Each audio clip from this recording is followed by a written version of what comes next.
Hello guys, this is Anshika Agrawal and today I'm here with another topic from developmental disturbances, from soft tissue disturbances. So today we'll study about developmental disorders affecting the tongue. So majorly there are 10 defects that affect the tongue. First one is aglossia, also known as lingual agenesis aglossia congenita, or microglossia, macroglossia, ankyloglossia, cleft tongue, fissure tongue, geographic tongue, lingual varices, lingual thyroid, and tongue pits. So we'll learn about them one by one. Stay tuned. So starting off with the first one, that is aglossia or lingual agenesis or aglossia congenita. So as you can see from the word aglossia, a means absence, glossia means tongue. So the word itself means absence of the tongue. Then the second term, lingual agenesis. Lingual means tongue. Agenesis is failure to form during the embryonic stage. So it is the failure of the tongue to form during the embryonic stage. So lingual agenesis, clear. Then the third one is aglossia congenita. Aglossia, as we studied, absence of the tongue, and congenita means since birth. So it is the absence of the tongue since birth. So here is this diagram which will make you understand that how. So as you can see, these are the pharyngeal arches, first, second, third, fourth. These are the four pharyngeal arches which help in the development of the tongue during the embryonic stage. So first one, the first pharyngeal arch, it has two things, that is lateral lingual swellings. These two, you can see, these two are the lateral lingual swellings, and this middle portion is the tuberculum impar. Tuberculum impar and lateral lingual swellings. So these two things come under the first pharyngeal arch. You can see here lateral lingual swelling and tuberculum impar are responsible for making the anterior third of the tongue. Tuberculum means second swelling and impar means unpaired. So this swelling is unpaired, it is present in a single form. So these are the first swellings which are paired, and this is the second swelling which is unpaired. So these three swelling together make the anterior 1/3 of the tongue. Then failure in the embryogenesis of lateral lingual swellings during intrauterine life leads to this rare and highly fatal condition which is known as aglossia. So it is the failure in the embryogenesis of the lateral lingual swellings and only the lateral lingual swellings which is responsible for this condition.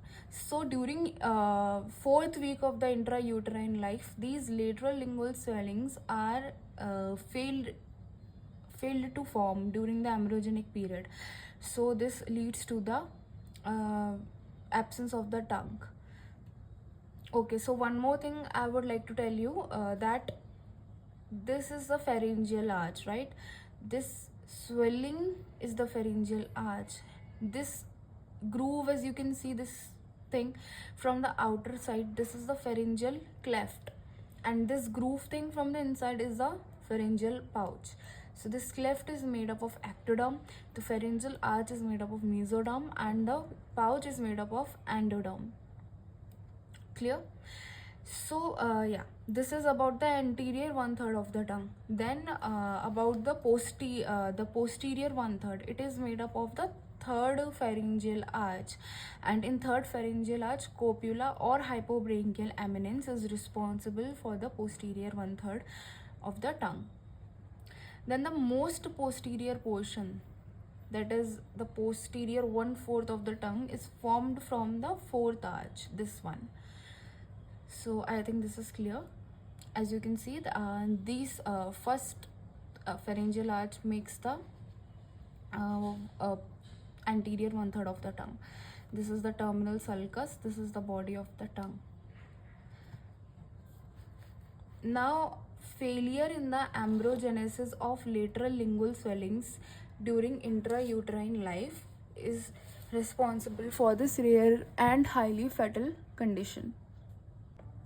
This condition could occur alone or it could occur in association with micrognathia, that means small jaw. Microsomia, that means small. Micro means small, somia means a body part. So microsomia affects one side of the face which develops asymmetrically. Then congenital absence of mandibular incisors, collapse of the mandibular arch. Collapse of the mandibular arch means the defect in the natural curvature of the mandible is known as the collapsed mandibular arch. Then sagittal band between the floor of the mouth and the palate. So that means like this is the floor of the mouth and this is the palate. So there is a band of tissues, the sagittal band, which connects the floor of the mouth and the palate. So this is also a condition in which the patient is unable to breathe properly, swallow properly, or there are speech defects also. And other thing, situs inversus. Situs inversus, also known as situs transversus. This is a congenital condition in which the major visceral organs such as the liver, spleen, heart, these organs are placed in the mirrored position of each other. Like if the heart is present in the left, then in this condition the heart will be present in the right. So this is like the abnormal positioning of the major visceral organs of the body. Then there is functional thyroid disorder, which may develop because of the embryological association between development of tongue and thyroid gland.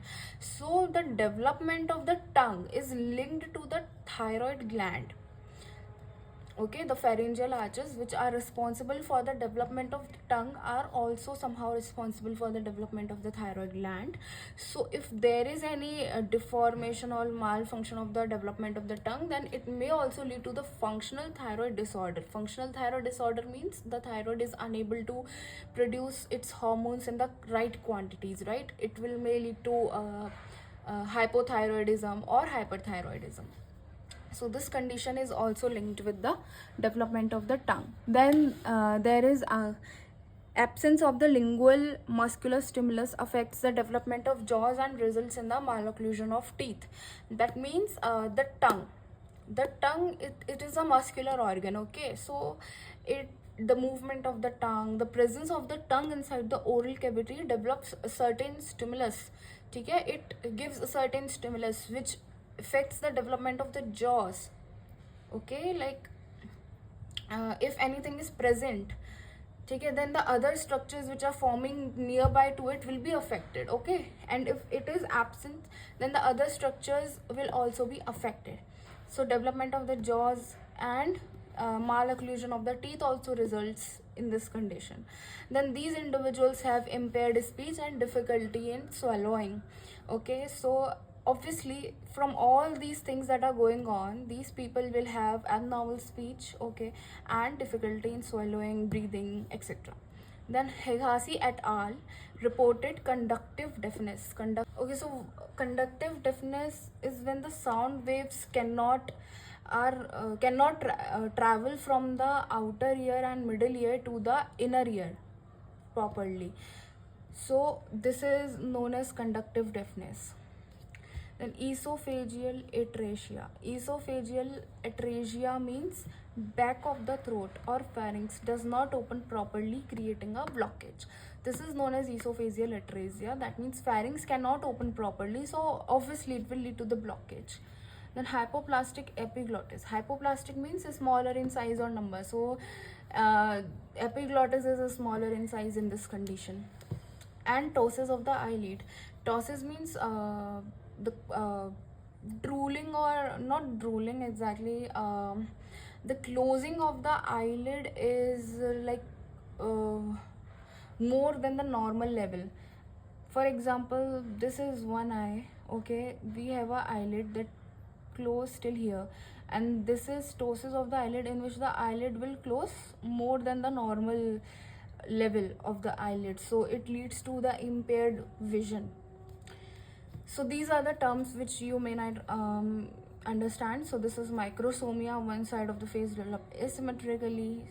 Okay, micro means small, somia means body part. Collapsed mandibular arch, it occurs when natural curvature of the dental arch has been deteriorated. Then esophageal atresia, back of the throat, pharynx does not open properly, creating a blockage. So this is all about aglossia, or absence of the tongue. You can take the screenshot if you want the notes of this thing. And thank you so much. That's it for this video. The other terminologies will be explaining in other videos. Thank you so much.